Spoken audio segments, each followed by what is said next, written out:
Assalamualaikum warahmatullahi wabarakatuh. Hari ini saya nak buat ulasan perlawanan di antara MU menentang MC dalam Manchester Derby, yang mana MU menang 2-1 hasil jaringan dari Bruno dan juga Rashford, manakala City dijaringkan oleh Grealish. Dan pada perlawanan ni kita boleh faham lah yang sebenarnya Manchester is red not blue lah, and so memang kita boleh nampak gameplay yang diterapkan oleh Manchester City amat bagus dalam position, tetapi MU adalah pasukan yang amat bagus daripada segi press and counter dan juga dalam segi tactical counter attack lah. Kalau kita lihat first half, MU bermain dengan sangat baik dalam counter attack mereka, cumanya mereka agak kurang klinikal di bahagian hadapan melalui peluang-peluang dari Rashford 2 dan 1 dari Bruno.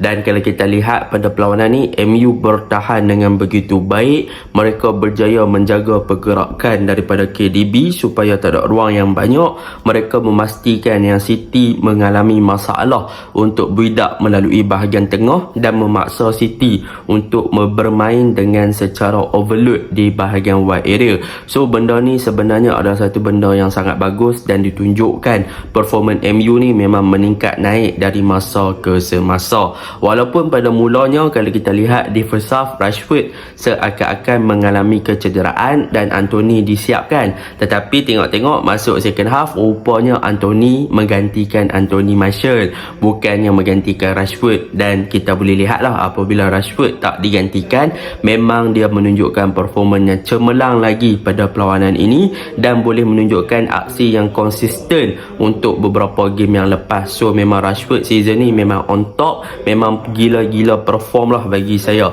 Baiklah, tanpa membuang masa, mari kita masuk ke dalam ulasan perlawanan. Untuk ulasan perlawanan kali ini, saya akan mulakan dengan pasukan Manchester United. Apakah perkara yang saya suka dan apakah perkara yang positif tentang gameplay yang ditunjukkan oleh pasukan MU pada perlawanan ni? Baiklah, untuk perkara pertama adalah mengenai man-to-man marking.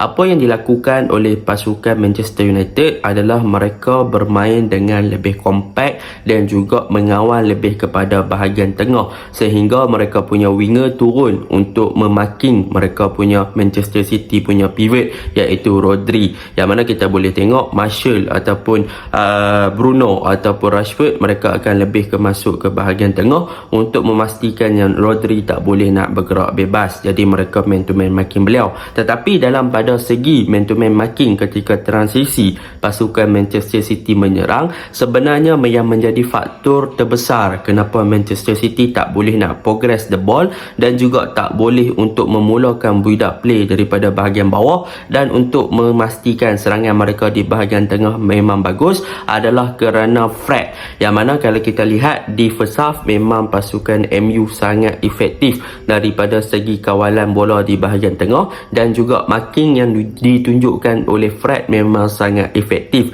ke atas KDB, iaitu man-to-man marking lah. Yang mana di mana sahaja KDB berada, di situlah Fred berada. So memang Fred follow je KDB ke mana, memang menyebabkan KDB tak boleh nak buat game dan KDB tak boleh nak bergerak bebas. Jadi disebabkan itulah kita boleh tengok first half Manchester City, walaupun mereka mempunyai ball position yang tinggi, tetapi mereka mempunyai masalah untuk penetrate dan masuk ataupun supply bola ke dalam di box pasukan MU. Ini adalah kerana MU telah melakukan pressing dan juga telah melakukan man-to-man marking yang sangat bagus, yang memaksa City untuk bermain dengan lebih di bawah tekanan. So benda tu memang efektif lah. Fred memang saya puji gila game ni.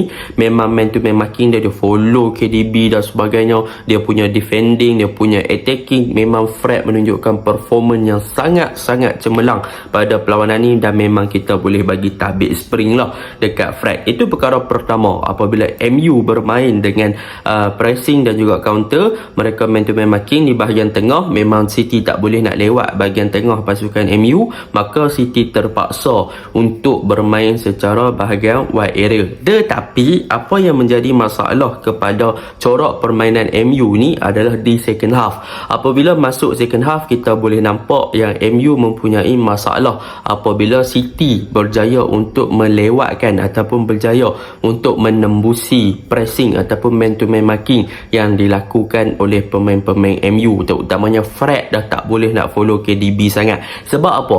Sebab kalau kita lihat di first half, antara faktor yang menyebabkan pressing dan juga man to man marking MU ni berjaya adalah kerana ada pertolongan daripada winger iaitu Bruno, Martial dan juga daripada Rashford yang rajin untuk melakukan track back dan juga memberi support kepada fullback MU di bahagian kanan Wan-Bissaka dan di bahagian kiri adalah Malaysia. Tetapi masuk second half berlakunya perubahan, iaitu Anthony dibawa masuk, Rashford dan juga Anthony dikekalkan di bahagian atas. Jadi Anthony ni kita tahu dia mempunyai defending trait yang agak kurang lah. So semacam dengan Rashford, peranan dia ditukarkan apabila bermain lebih ke bahagian tengah dan membuatkan Rashford untuk stay di atas untuk melakukan pressing ke arah gawang pasukan City. Jadi apabila pemain-pemain MU kurang daripada bahagian atas untuk melakukan track back, pemain-pemain City berjaya untuk keluar daripada zona marking yang dilakukan ataupun zone marking yang dilakukan oleh pasukan MU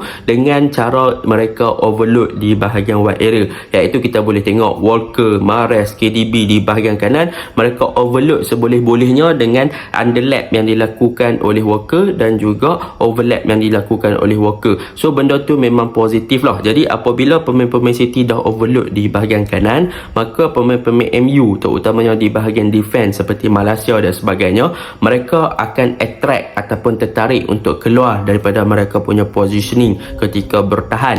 Sebab apa? Sebab pemain winger dah tak tolong, so mereka akan banyak terjerat dan juga terperangkap dalam situasi 3 versus 1, 2 versus 1, dan disebabkan itulah mereka berjaya untuk menjaringkan gol melalui Grealish. Sebab memang waktu tu second half MU agak kurang pertolongan daripada bahagian atas untuk track back akibat daripada perubahan dan juga plan yang dilakukan oleh Erik ten Hag. Tetapi selepas kena satu daripada pemain-pemain City tu, daripada Grealish tu, MU telah mengubah corak permainan untuk lebih teratur dan lebih berdisiplin di dalam bertahan. Yang mana kalau kita lihat pada perlawanan ni, Fred dia tak naik terlalu tinggi dah di second half, dia jaga dia punya line. Begitu juga dengan Casemiro dan juga Eriksen. Jadi di sini apabila MU kena satu, MU ubah corak permainan mereka untuk lebih kepada counter attack semata-mata. Tetapi apa yang berbezanya waktu first half dan juga second half, counter attack yang dilakukan oleh pemain-pemain MU adalah lebih efisien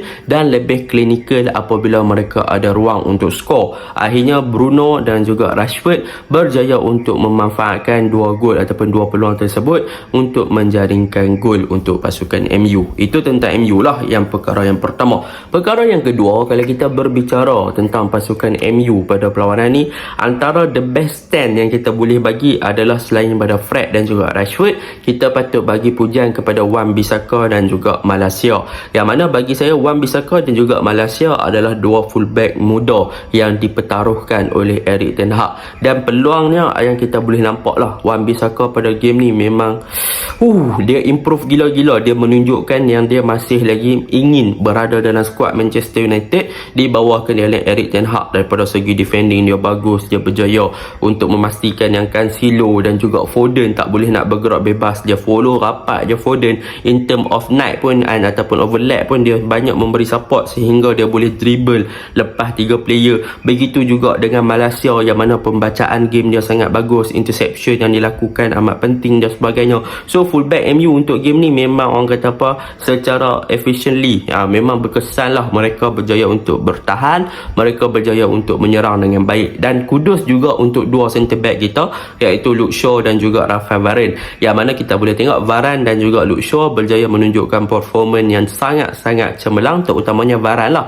daripada segi pengawalan Erling Haaland. Yang mana untuk game ni kita boleh kira lah, Erling Haaland ada lebih kurang 9 ke 11 touches sahaja, sentuhan sahaja dalam perlawanan ni sepanjang dia bermain. Ini menunjukkan yang memang dia tak boleh nak buat apa-apa lah untuk game ni. And jadi benda tu tu memang sangat-sangat mengejutkan untuk MU lah, untuk MC kan. Sebab apa? Sebab performance Haaland sebelum ni pun dia dah drop, dia lebih kurang touch, lebih kurang kosong touches dalam berapa puluh minit tau. Dan untuk game ni waktu first half dia hanya ada 8 sentuhan. So ini menunjukkan yang memang Erling Haaland dikunci dengan rapat dan dia tidak diberikan kelebihan ataupun diberikan ruang untuk bergerak tanpa bola. So memang dia tak ada position yang bagus untuk menerima bola. Bahkan orang kata apa, supplier daripada MC sendiri pun dikunci. So apabila supplier dikunci, Haaland pun tak ada apa-apa yang nak boleh diberikan kepada skuad Manchester City. Jadi secara overallnya kalau kita lihat kepada gameplay MU pada perlawanan ni,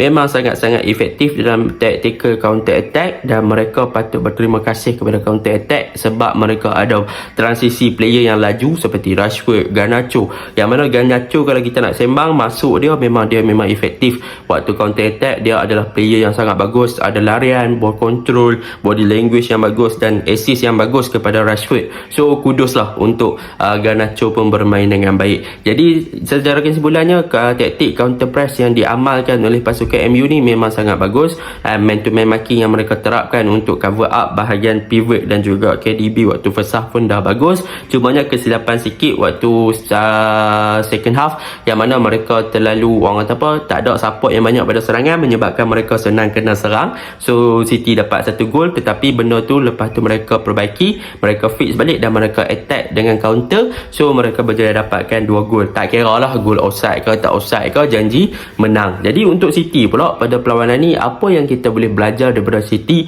adalah apabila anda bermain dalam ball position tetapi apabila tak ada space untuk anda create kepada bahagian serangan, maka anda tak boleh nak buat apa-apa lah. Contohnya Erling Haaland memang tak boleh nak buat apa-apa, dia tak boleh nak terima bola, dia tak boleh nak minta bola. Jadi boleh saya katakan kekurangan City sebenarnya banyak.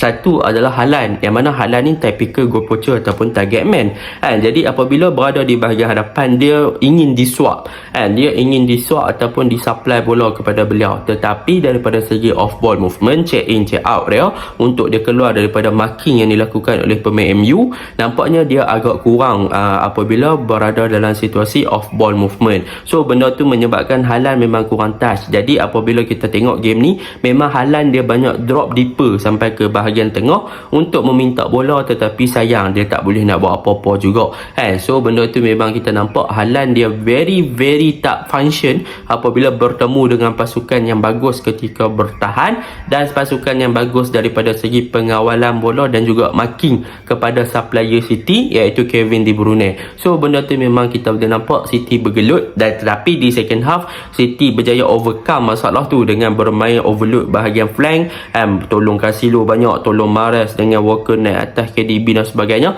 tetapi benda tu tak beberapa efektif sebab MU pun dah nampak benda tu yang City dah mula meningkatkan tempo dan nampak kelemahan MU lebih perbaiki bahagian defense dan bermain secara defense secara lebih tersusun. So jadi kesimpulannya memang MU deserve tu menang lah.